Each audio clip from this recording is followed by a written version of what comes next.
Viking സീരീസിലെ ഫ്ലോക്കി പോലുള്ള ഒരു കൂട്ടുകാരൻ നിങ്ങൾക്കുണ്ടോ? വൈക്കിംഗ് കണ്ട നിങ്ങൾക്ക് ഏത് സീനാണ് ഏറ്റവും കൂടുതൽ ഇഷ്ടപ്പെട്ടത്?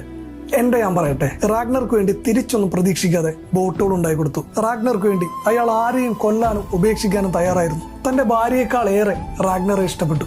റാഗ്നർക്ക് വേണ്ടി ഒരുപാട് യുദ്ധങ്ങൾ ചെയ്തു. താൻ എത്ര സ്നേഹിച്ചാലും തന്റെ ഉറ്റ സുഹൃത്ത് തന്നെ സ്നേഹിക്കുന്നില്ലെന്ന് പല അവസരങ്ങളിലും തെറ്റിദ്ധരിക്കുന്നു. തന്റെ സൗഹൃദത്തെക്കാൾ താല്പര്യവും ഇഷ്ടവും റാഗ്നർ കാണിക്കുന്നത് അത്ലസ്റ്റിനോടാണെന്ന് മനസ്സിലാകുന്ന ഫ്ലോക്കി ആരും അറിയാതെ അയാളെ കൊന്നു കളയുന്നു.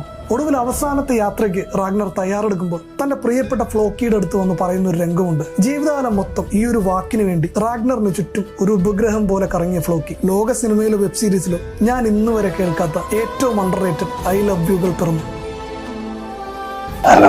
ഒന്ന് നെഞ്ചുലഞ്ഞ് രണ്ടു തുള്ളി കണ്ണീര് വീണപ്പോൾ എന്റെ മനസ്സിൽ ഓടി വന്നത് ഒരുപാട് ഫ്ലോക്കിമാരാണ്. തിരിച്ചറിയപ്പെടാതെ തെറ്റിദ്ധരിക്കപ്പെടുന്ന ചില സൗഹൃദങ്ങൾ.